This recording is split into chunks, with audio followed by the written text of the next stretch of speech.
우리는 지난주부터 우리를 만나러 오신 예수님에 대해서 말씀을 나누고 있습니다.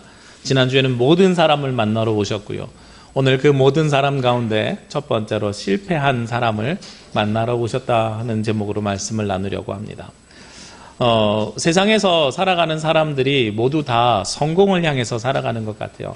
특히나 이 한국 사회 속에서는 성공을 향해서 살아가는 그 빈도가 훨씬 더 높은 것 같습니다. 왜냐하면 우리가 행복지수라는 것이 있는데요.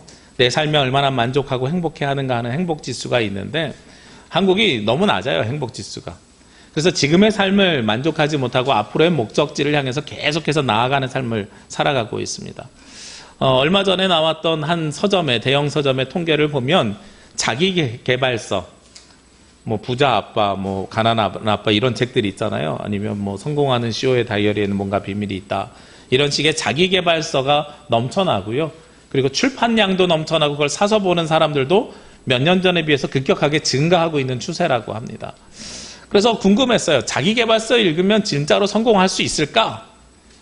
제가 아는 어떤 한 친구가 그런 이야기를 해요. 자기가 아는 회사의 한 사람이 성공하고 싶어서 자기계발서를 한 10권 넘게 읽었대요. 그런데 그 사람 삶은 그대로라고 이렇게 이야기를 해요. 책을 읽는 것은 성경을 보는 거랑 비슷한데요. 저도 자기계발서 몇 권 봤거든요. 자기계발서 보면 자신의 삶을 어떻게 변화시키라는 이야기를 해요. 책을 읽는다고 해서 내 인생이 변화되는 게 아니고요. 그 책으로 말미암아서 내 인생을 어떻게 변화시켜 갈지를 고민해야 바뀌게 되는 거예요. 성경도 마찬가지죠. 하나님께서 주시는 말씀이 있는데 이 말씀을 보고 듣는 데서 끝나는 것이 아니고 어떻게 내 삶으로 살아내느냐에 따라서 내 삶이 변화되는지 안 변화되는지 알 수가 있는 거죠. 어찌됐든 한국 사회가 지금 그런 상황 속입니다.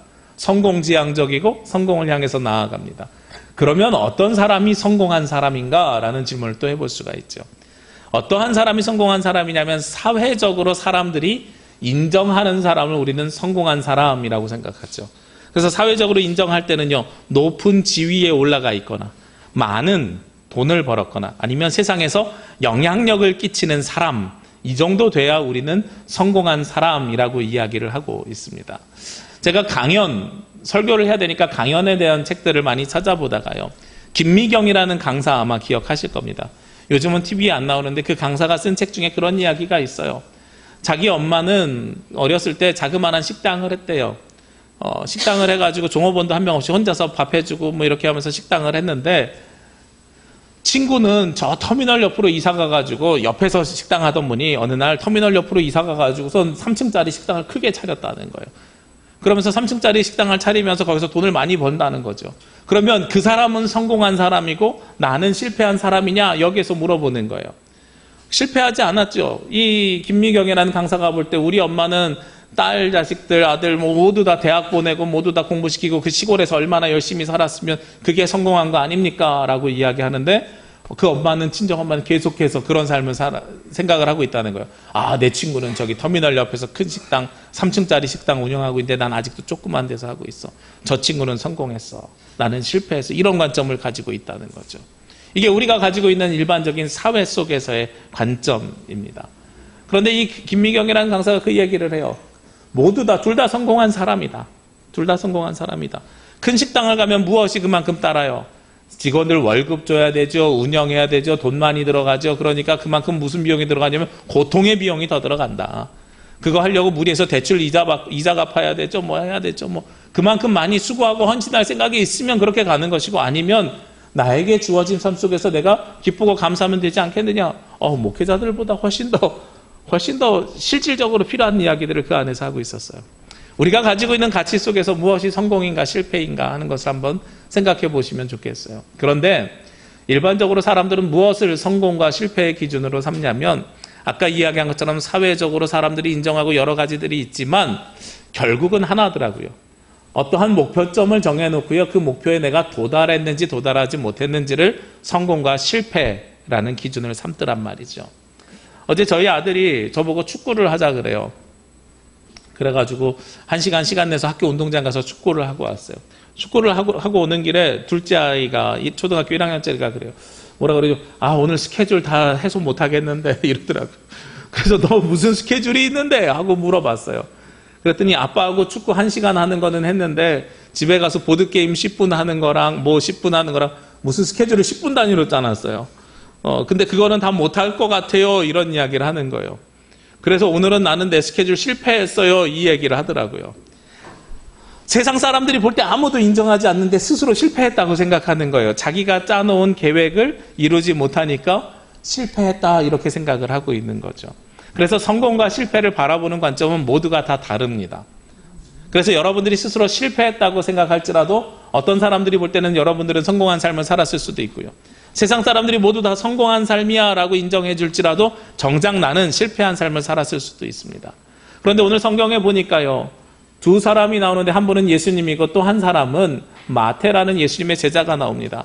그런데 이 마태를 실패한 사람이라고 이야기했습니다. 왜 마태가 실패한 사람이었을까요? 오늘 말씀 9장 9절부터 13절은 예수님께서 마태를 제자로 부르시는 장면인데요. 먼저 9절 말씀을 보면 예수께서 그것을 떠나 지나가시다가 마태라 하는 사람이 세관에 앉아 있는 것을 보시고 이르시되 나를 따르라 하시니 일어나 따르니라 이렇게 말씀합니다. 이 마태가 어떤 사람이었는가를 여기서 단적으로 드러내고 있죠. 어디에 앉아 있는 사람입니까? 세관에 앉아 있는 사람이죠. 즉 세리입니다. 그런데 그보다 먼저 마태를 한번 살펴봐야 될 것 같아요. 마태라는 이름이 가지고 있는 특징이 있어요.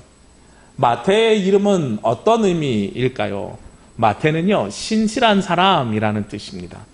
그리고 이 마태를 부르시는 장면이 마태복음에만 있는 것이 아니라 누가복음이랑 마가복음에도 나오는데요. 마가복음 2장과 누가복음 5장에서는 마태라는 이름으로 마태를 부른 것이 아니라 레위를 부르시니 하고 나와 있어요. 그러니까 이 마태가 가지고 있는 이름이 두 개였다는 걸 알 수 있죠. 우리가 사울과 바울, 베드로는 또 어떻게 합니까? 시몬과 베드로 이렇게 이야기하잖아요. 사람은 한 사람인데 이름이 두 개가 있어요. 마태라는 이름하고 레위라는 이름하고. 마태는 아까 뭐라고 말씀드렸지요? 신실한 사람. 레위는요. 레위 지파 하면 생각나죠. 거룩한 사람, 거룩한 족속, 거룩한 지파입니다. 하나님 앞에 제사를 드리는 제사장 지파인 거예요. 그러니까 아마도 이 이름을 부모가 지어줬을 건데 부모님의 관점 속에서는 마태는 어떤 사람이어야 됩니까? 하나님 앞에 올바로 서 있는 사람, 신실한 사람, 하나님 앞에 제사 드리는 사람, 예배하는 사람, 거룩한 사람이어야 됩니다 하는 것이 부모가 이 이름을 지어줄 때의 생각이었겠죠. 저도 비슷합니다. 저도 저희 아버지가 제 이름을 지을 때 할아버지한테 혼났다 그래요. 저희 집안의 이름대로 돌림자를 그대로 쓰면 제 이름이 원래 현민이랍니다. 현민. 이현민. 할아버지가 이름을 지어주신 것이 현민 했으면 좋겠다. 그랬더니 저희 아버지가 이름 벌써 짓고 등록했는데요 이러셨대요. 그래서 뭐라고 지었냐? 성진이라고 지었다니까. 그러면 이룰성의 보배진이냐? 아니요. 성경할 때 쓰는 성인성에, 지진할 때 쓰는 진동할 진, 떨칠 진짜입니다. 너 왜 이름 그렇게 지었냐고 막 혼나셨다는 거예요. 어떻게 돌림자를 안 쓰고 네 마음대로 이름을 쓸 수 있느냐. 근데 제 이름의 뜻이 아버지가 그런 말씀을 하세요. 전혀 말씀 안 하시다가요. 제가 신학교 입학하겠습니다 하고 했더니 제 이름의 뜻을 그때서 말씀을 주시는데 어떤 뜻이냐면 성경할 때 쓰는 성자를 쓴 이유가 성인이 되라는 것이 아니라 하나님의 말씀 성경을 진짜는 진동할진 떨칠진이라 그러잖아요. 세상에 떨쳐라. 성경을 세상에 알려주고 전해줘라 하는 의미로 그런 이름을 쓰셨다는 거예요. 그러니까 아버지가 이름을 쓰시면서 기도한 대로 저는 목회자가 되었지요. 그래서 지금도 성경을 여러분에게 떨치고 있잖아요. 이야기하고 있잖아요. 이게 제 이름의 뜻입니다. 부모가 자녀에게 이름을 주어줄 때는 그 자녀가 이런 삶을 살았으면 좋겠어요 하는 마음으로 지어주는 거죠. 마태에게 이름을 지어줄 때는요, 어떤 마음으로 주었을까? 너는 하나님 앞에 신실한 사람이었으면 좋겠어. 너는 하나님으로부터 거룩하게 구별된 사람이었으면 좋겠어 하고 부모가 이 이름을 지어주었을 거예요. 그러니까 마태는 누구의 입장에서 보면은요, 부모의 입장에서 보면 세리를 하고 있으니까 어떤 사람이에요? 실패한 사람이에요. 당시에 세리가 어떤 사람입니까? 속물 중에 속물이고요. 세속적인 사람 중에 세속적인 사람입니다. 당시에 세관에 앉아 있었다고 했잖아요. 예수님이 지나던 것을 가버나움으로 우리가 추측하고 여기가 어떤 곳이냐? 육지에서 지중해로 물건이 나가는 곳, 그리고 배에서 항구에서 육지로 물건이 들어오는 곳이에요. 그러니까 무역을 하는 중심지였죠. 무역을 하는 중심지에 무엇을 붙입니까? 우리가 관세라고 하는 세금을 붙이잖아요. 그런데 당시에 로마 식민지 상황 속에서 이스라엘 사람들이 세리를 하는데 이 세리는 어떤 스타일이었겠어요? 식민지 통치하는 나라의 앞잡이 역할을 하는 거죠. 늘 말씀드리지만 우리나라로 이야기하면 뭐요? 친일파 일본의 앞잡이 역할을 하고 있었다는 거예요. 그런데 그보다 훨씬 더 독하게 앞잡이 역할을 했습니다. 왜 그러냐면 당시에 로마가 세금을 걷는 방법이 그거였어요. 예를 들어서 황제에게 1,000원을 1인당 1,000원을 바쳐야 되면은요, 황제에게 너 1,000원만 줘, 그리고 황제가 월급 줄게, 이런 개념이 아니에요. 네가 세금 필요한 만큼 걷어서 나한테는 1,000원만 주면 돼, 이런 개념이에요. 그러니까 황제에게 1,000원의 세금을 바치기 위해서 이 세리는 보통 얼마의 세금을 걷냐면 보통 10배의 세금을 걷었다 그래요. 왜 10배의 세금을 걷었을까요? 그러면 혼자서 9,000원 먹으려고요? 아니죠. 뒤에서 비호 세력이 없으면 혼자서 9,000원 먹을 수 없잖아요. 그렇죠? 그러니까 로마 총독, 황제뿐만 아니라 이 지역을 관할하는 총독, 로마 군사, 그리고 주변에 나를 도와줄 수 있는, 힘을 써줄 수 있는 사람들에게 돈을 나눠줘야 되죠. 그리고 본인이 한 3, 4천 원 먹는 거예요. 황제에게 1,000원 주고, 지역 총독에게 1,000원 주고, 누구에게 1,000원 주고, 자기는 한 3, 4천 원 먹고. 그리고 그 세금이라는 것이 자기 마음이랍니다. 정해져 있는 세금이 없어요. 곡물 한 가마니는 얼마, 이런 식으로 정해져 있는 게 아니라 기분 나쁜 사람에게는 너는 2만 원 내, 그럼 2만 원 내야 되는 거예요. 그러지 않으면 물건이 통행이 되지 않는 거죠. 그러니까 이 세리라고 하는 사람은 사람들의 관점 속에서 어떤 관점입니까? 속물이면서요, 돈만 밝히는 사람, 가장 세속적인 사람입니다. 근데 그 이름은 신실한 사람이고 거룩한 사람입니다. 그러니까 부모님이 볼 때는요, 어떤 관점 속에 있어요? 아, 실패자도 이런 실패한 아들이 없어, 이렇게 생각할 수 있었을 거라는 거죠. 마태는 그렇게 부모님 관점에, 가족의 관점에서는 실패한 사람이었습니다. 세상적인 관점에는요, 요즘의 관점에서 보면 돈 많으면 되는 거 아니야, 장땡 아니야, 뭐 이런 거 있잖아요. 요즘은 그런 조사 안 합니다만 한 3년 전에 보았던 기사 중에 제가 깜짝 놀란 기사가 있어요. 얼마 주면 감옥에 갈 수 있겠느냐, 뭐 이런 이야기 하니까 몇 억 주면, 4억, 5억 주면 나는 감옥에 가도 괜찮아요, 이런 생각을 갖고 있는 청소년들이 뭐 한 40%, 50% 된다는 신문 기사를 본 적이 있어요. 얼마나 감옥에 가서 2, 3년 살고 5억 버는 게 낫지, 이런 생각을 하는 거예요. 그러니까 범죄를 저지르는 거에 죄의식과 죄책감이 없는 삶을 살아가고 있는 거죠. 그게 맞는 삶이냐는 거예요. 우리가 볼 때는 아니잖아요. 그런 삶을 살아가고 있었던 것이 누구예요? 마태의 오늘의 삶이었습니다. 세상적으로 볼 땐 또 어떤 삶이었겠습니까? 11절 말씀에요. 바리새인들이 보고 그의 제자들에게 이르되 어찌하여 너희 선생은 세리와 죄인들과 함께 잡수십니까? 세리와 죄인을 동격으로 놓고 보고 있습니다. 그렇죠? 세리 이꼴 죄인이에요. 그러니까 마태는 세리였으니까 세상 사람들이 볼 때는 무엇과 똑같은 사람이에요? 죄인과 똑같은 사람입니다. 세상적으로 볼 때도요, 돈이 많으면 뭐해요? 아무도 존경하지 않는 실패한 사람인 거죠. 그 중간에 있는 말씀 10절 말씀 한번 볼게요. 예수님께서 마태의 집에서 앉아 음식을 잡수셨다고 이야기합니다. 상상을 한번 해보시자고요. 예수님께서 마태를 부르셨어요. 세관에 앉아있는 마태를 불렀더니 나를 따르겠니? 그랬더니 예 하고선 그 자리에서 모든 거 놓고 일어나서 따랐다고 돼 있잖아요. 따랐는데 어디로 가요? 마태의 집으로 갔어요. 그렇죠? 뭐가 상상이 되냐면 저는 삭개오가 상상이 됐어요. 삭개오도요, 세리였습니다. 삭개오도 예수님 만난 다음에 삭개오가 먼저 예수님에게 요청하는 거예요. 저희 집 가서 식사 한번 하시겠어요? 제가 모시고 싶습니다. 이렇게 얘기한 거예요. 아마도 마태도 그랬을 것 같아요. 그래서 예수님만 모시고 간 게 아니라 자기 친구들을 불렀는데 온 사람이 누구예요? 세리와 죄인들이 와서 예수와 그의 제자들과 함께 앉았더니, 아니 식사를 초대했는데요, 다른 번역에 보면 잔치를 벌였다고 나오거든요. 예수님을 쫓아가는 것이 이 사람에게는 잔치와 같은 큰 일이었어요. 기뻐하고 축하받을 만한 일이었어요. 그렇게 축하받으려고 잔치를 벌였는데 그 자리에 초대한 사람이 누구만 초대해요? 세리와 죄인들만 오는 거죠. 우리는요, 보통 잔치를 벌이면 어떤 사람들이 오기를 원합니까? 친한 사람 오기 원하고요, 가족 오기 원하고요, 그리고 이왕이면 좀 세상 말로 잘 나가는 사람 오면 좋잖아요. 그렇죠? 그런 경우 제가 많이 목격을 했어요. 결혼식장에 가면 화환들이 쭉 있잖아요. 화환이 있는데 어머, 누가 화환도 보냈어? 어느 회사 사장이 보냈어? 어느 시장이, 도지사가, 심지어 대통령이 화환을 보냈어. 와, 이 집 대단한 집안인가 봐. 꼭 그러고 나면 어디서 사진 찍냐면 그 화환 앞에서 사진 찍는 거예요. 그래서 나에게 얼마나 높은 사람이 보냈느냐가 내 위치를 가늠하는 것처럼 뿌듯해하는 거죠. 그러니까 식사를 초대할 때에 가능하면 세리와 죄인을 초대하는 것보다 누구를 초대하고 싶어 해요? 높은 사람, 좋은 사람을 초대하고 싶어 했겠지요. 그런데 이 마태는 초대할 수 있는 사람이 세리와 죄인밖에 없었어요. 세상적으로 볼 때는요, 손가락질 받는 사람들밖에 없었어요. 실패한 사람인 거죠. 돈이 많은 것이 중요한 것이 아니라 사회적으로는 실패한 모형을 갖고 있던 것이 오늘 마태였습니다. 특히나 이 상황 속에서 예수님이 그런데 그들과 개의치 아니하고 그들과 함께 식사를 하십니다. 마태는 가족들로부터도 실패한 사람, 그리고 세상적으로 볼 때도 실패한 사람인데 그 실패한 사람과 함께 예수님이 식사를 하시는 거예요. 다시 11절 말씀해 보면 바리새인들이 예수님 그의 제자들에게 뭐라고 이야기하냐면 어찌하여 너희 선생은 세리와 죄인들과 함께 잡수시고 있느냐. 저는 이 말이 굉장히 완곡한 표현이라고 생각해요. 당시 바리새인들이 그렇게 표현 안 했을 것 같아요. 어찌하여 너네 선생이라고 하는 사람은 저 세리하고 죄인들하고 같이 밥 먹고 있느냐? 그러고도 선생 자격이 있어? 뭐 이런 식의 비꼬는 말이었을 것 같아요. 상상해 보면. 왜 그러냐면은요. 당시의 이스라엘 상황이요. 예수님 당시의 상황이 이 식탁 공동체가 굉장히 중요한 공동체였습니다.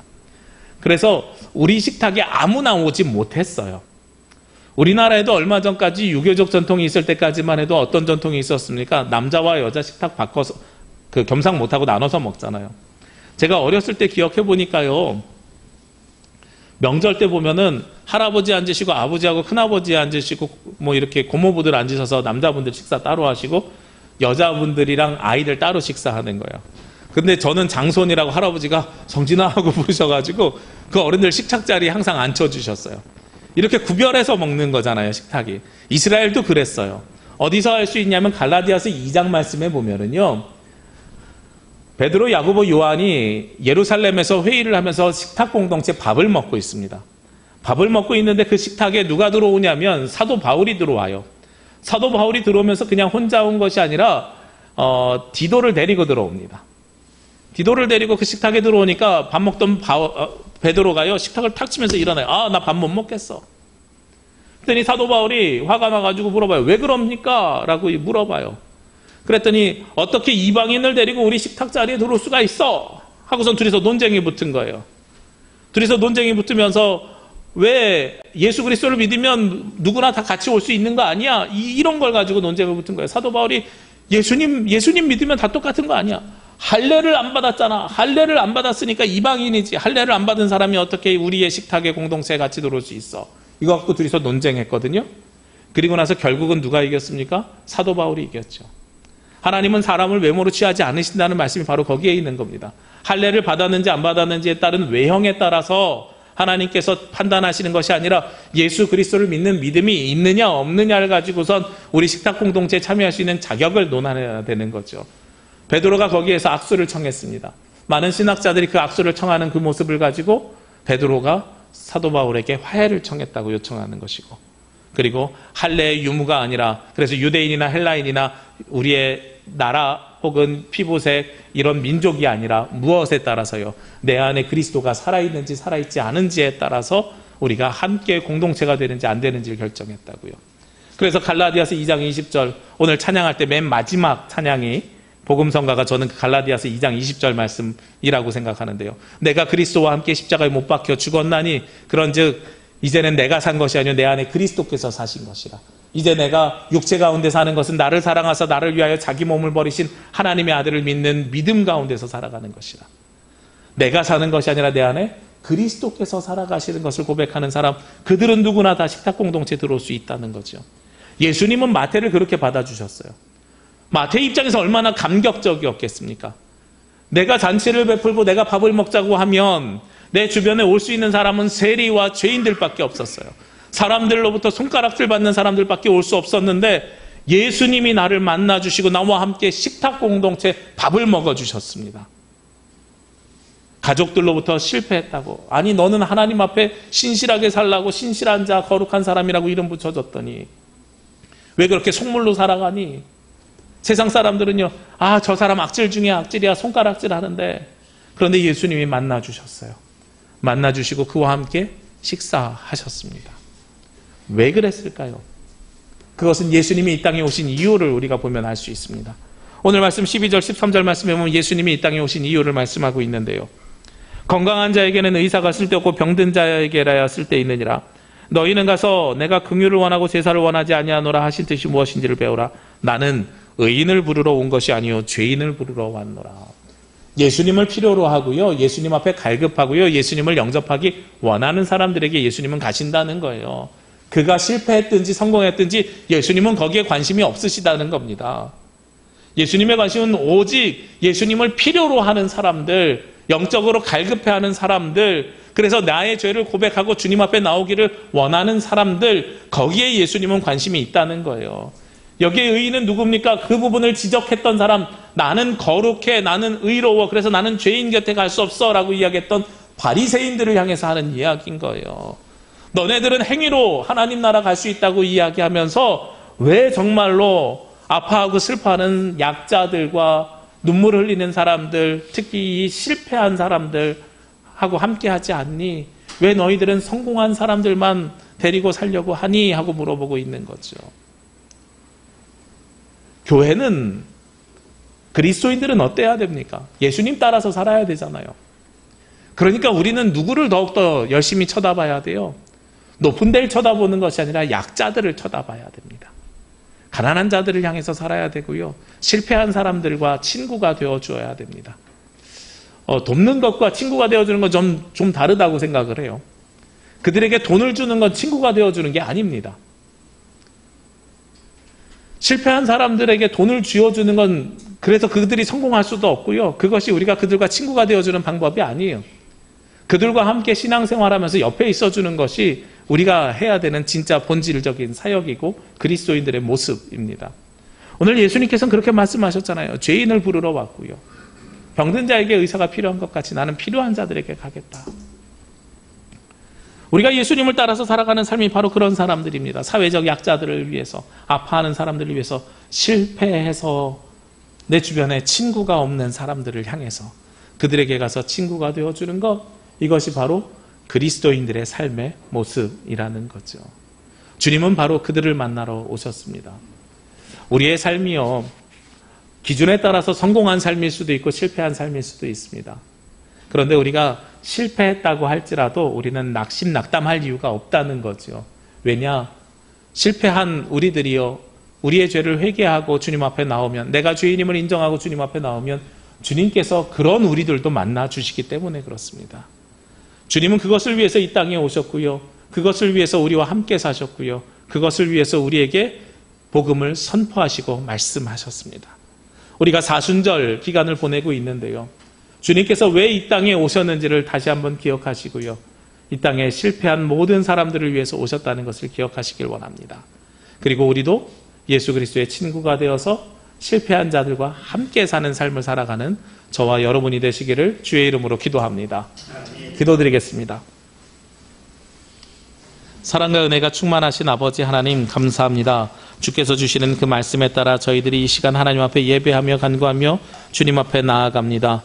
우리의 인생과 우리의 삶 가운데 함께하여 주셔서 저희들 이 땅에서 살아가는 모든 삶이 오직 예수님과 함께 사는 삶이 되게 하시고 주님을 바라보는 삶이 되게 하시고 주님 앞에 갈급함으로 나아가는 자녀들 될 수 있도록 인도하여 주옵소서. 아버지 하나님, 저희들은 의인이 아닙니다. 늘 갈급한 마음으로 주님 앞에 나아오기를 원합니다. 하나님께서 함께하여 주실 때에 우리 귀한 성도들 어느 곳에 있든 무엇을 하든 주님께서 만나 주옵시고 저희들이 그리스도인이 되어 우리와 같이 실패하고 낙담하고 고통스러워하는 성도들에게 다가가 친구가 되어주는 귀한 자녀들이 될 수 있도록 인도하여 주옵소서. 저희들 모든 것 주께 맡겨 올려드리오며 이 모든 말씀 예수 그리스도의 이름으로 기도합니다. 아멘.